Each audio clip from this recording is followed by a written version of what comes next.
Yang mati itu jasad, roh itu tidak pernah mati. Karena roh ini tidak pernah mati, roh ini ada masalah besar. Dia ngadepi mungkar nangkir, ngadepi macam-macam karena dia hidup. Nah kemudian cerita yang kita ingkari adalah yang berlebihan, kayak cerita kejawen nak malam apa mulai terus neng kamare dikai rokok, mergo zaman ning donya seneng rokok.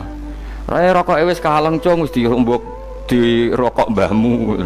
Ono kadang dikai gemblong jare senengane bae, bareng cokot tikus jare bae wis mulai. Lah itu yang lah kalau itu gak trimo bid'ah Kang, iku ngawur tenan iku. Daerah-daerah tertentu nggih ke atas ngoten niku. Lah nek senenganem dhuwit yo dikai dhuwit nek.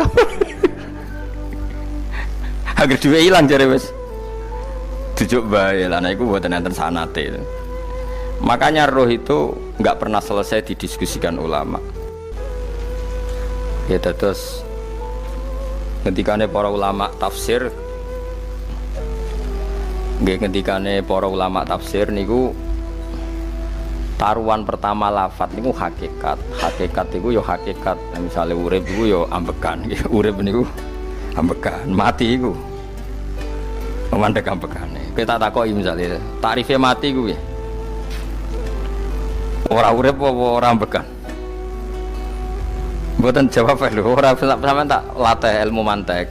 Sing diarani mati niku cara ilmu mantek ya mbok didul hayat, angger gak urip ya mati. Terus alamate mati ku. Nek cara medis iku misale napa jantungnya berhenti tapi detak napa jantung utawi napa niku berhenti. Kemudian agama niku ruwono tenan nggih. Agama itu menyisakan satu fakta yang enggak terbantahkan oleh siapapun. Ya niku misalnya begini, sampean saya tanya, orang itu kalau mati itu karena apa? Rohnya dicabut kan? Rohnya dicabut, terus disebut mati. Lalu yang mati itu apa? Rohnya apa jasadnya? Jasadnya, karena roh itu maknanya kehidupan atau nyawa. Berarti nyawa itu udah bisa mati, karena nyawa itu ada di tubuh kita, ketika diambil kita mati. Berarti roh kita sendiri udah ikut mati. Sehingga orang paling sekuler sekalipun itu akan berpendapat bahwa manusia itu kehidupannya tidak berakhir ketika mati, karena yang mati itu hanya jasad. Sebab itu zaman orang Yahudi, orang Nasrani, orang kafir Mekah pun mengakui kalau roh itu hidup dan itu yang bertanggung jawab. Makanya disebut wa yasalunaka 'anir ruh qul ruhu min amri rabbi. Jadi niki penting kula aturaken. Sebab niku ya ora ono mati. Makanya kalau orang tasawuf ditanya, apa mati itu ada? Ya ndak ada. Mau petualangan pengalaman. Cara orang tasawuf fisik kita ini problem, gara-gara kita punya fisik kita jadi goblok. Nganggep duit penting, pangkat penting, terus kenal sampean penting, urip sing ra penting-penting cara kita penting. Tapi nanti kita kecewa sekali dengan kehidupan ini, sangat-sangat kecewa karena yang kita penting ternyata ndak penting. Misalnya begini, nanti sampean akan tahu makna ayat yang disebut di surat Ar-Rum. Oke, kita goblok dulu ya. Nggih, mengke latihan goblok sik, engko bar goblok terus pinter. Engko gobloknya gak masalah, sementing ini pokoknya latihan sik. Tak jamin ilmu saya ini benar dalam konteks ini. Misalnya orang benar terus ya tahu bener. Sampeyan tak bedheki ya, wong mati itu berarti dicabut rohnya, terus roh sendiri mati ndak? Ndak. Berarti dalam konteks ini orang yang mati syahid, apalagi para nabi itu mati enggak? Enggak. Sehingga istilahnya Allah, orang yang mati syahid ya ndak mati, para nabi ya ndak mati. Sebetulnya kita pun yang fasik itu ya ndak mati. Cuma karena kita ini rohnya itu mungkin buruk, dikekang oleh malaikat, dipelindes, dipenjara sehingga gak iso berkeliaran. Beda nak para nabi iso jalan-jalan. Mulane masyhur kanjeng Nabi ngendikan ketika beliau mau kapundhut itu, sahabat mau nangis, jare Nabi malah dawuhe ringan. Malah apik cung aku nak mati jare.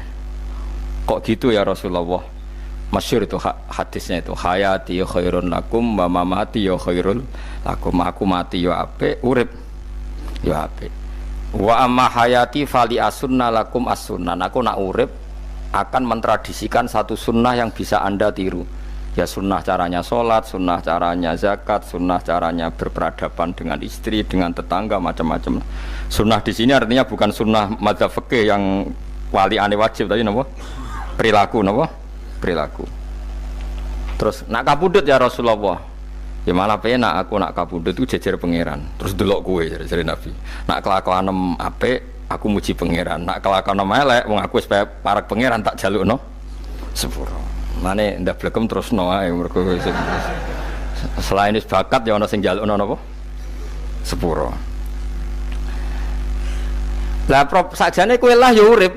Kowe misale mati saiki lah ya urip, tapi kan gak duwe hak jalan-jalan. Berarti dulu malaikat terus wow panjang no. Mulane sampai butuh napa? Atakoh kubro apa nak cara mriki sing diwacana kulhu ping akeh apa. Napa cara mriki? Boleh. Enggak cara mriki lho. Fida, nak cara bahasa kitab iku atakoh. Cara mriki fida. Ben ora mlebu neraka apa ben mlebu swarga? Maksudnya ben ora mlebu neraka ta ben gak mlebu swarga? Lah wong jelas mlebu neraka kok wis divida. Berarti SPD banget nak mlebu neraka. Saking yakine nganti apa? Divida. Vida itu nak teng kitab-kitab niku madzhab Malik ya. Jadi sampean aja darani bid'ah sih. Memang dalam madzhab Imam Malik itu ada atakoh kubro. Atakoh itu merdekakno mayit utawi tiyang saking neraka. Itu dulu awal ijazahnya itu kalau nggak salah itu 12.000 kulhu. Terus di Indonesia malah meningkat jadi 100.000 ya. Wah itu bagus itu peningkatan itu. Saya mau coba nganti blengoran gegem itu. Nah sing anake jagungnya dihitung sitok-sitok, nah sing wong liya kerawu is.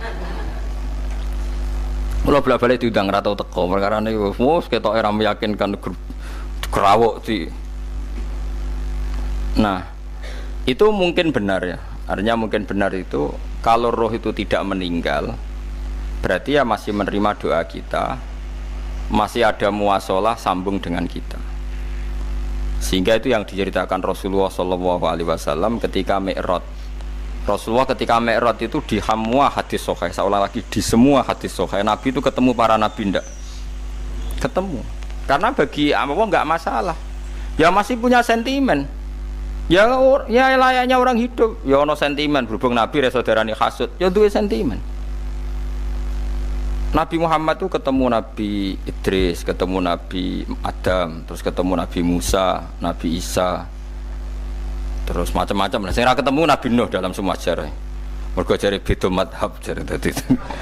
Jare ulama ya lucu ngomong Nabi Muhammad kenapa ora ketemu Nabi Nuh jare beda madhab jare dadi enggak perlu. Karena Nabi Nuh iku madhabe nek ana wong fasik didongakno mati celaka mencit. Nah Nabi Muhammad ana wong fasik didongakno disepuh sepuro. Berhubung beda madzhab maslahatnya ora ketemu jare ulama tapi maksudnya nebak-nebak ora kok iku dawuhe Kanjeng Nabi napa? Yang karuan dawuhe Nabi itu begini, sampean tak ceritani. Ketika Nabi Muhammad ketemu Nabi Musa, Nabi Ibrahim, terus sing mujma'ala ya Musa, Ibrahim, Idris, Isa, Adam. Niku nggih ada sentimen. Masyhur itu. Nabi Musa ketika Nabi Muhammad diwajibkan sholat 50 rakaat, Nabi Ibrahim diam, padahal ngliwati Ibrahim ya, Ibrahim paling tinggi di langit 6, Musa 5. Harusnya kan Ibrahim komen, tapi Ibrahim mboten komen. Ya wae bar munggah ke langit ya tenange Nabi Ibrahim. Kandhani sonopo wajibna salat 50 ya Nabi Ibrahim ya mantuk-mantuk. Ya cara Nabi Ibrahim pangeran ngutus wis dipikir dadi ora perlu dikomen. Nabi Musa komen. Dan itu melecehkan kita, apa sholat seket umatku yang bener ora kuat kok umat. Seakan-akan kita ini lebih buruk ketimbang umat. Cara aku dari Nabi Muhammad itu nabi yang meskipun afdhalul khalqi tapi kan junior ya ora bantah. Cara kula nabi ini tak bantah, beda umatku. Tapi Nabi Muhammad itu gak seneng debat tuh karena punya akhlak ya. Cara nabi ini kuwe ngawur umatku coba padakno. Nabi Musa jelas ngendikan umatku ora kuat apa meneh umatem. Seakan-akan kan karena umat dia agak kuat, selainnya pasti lebih enggak kuat. Padahal tidak juga.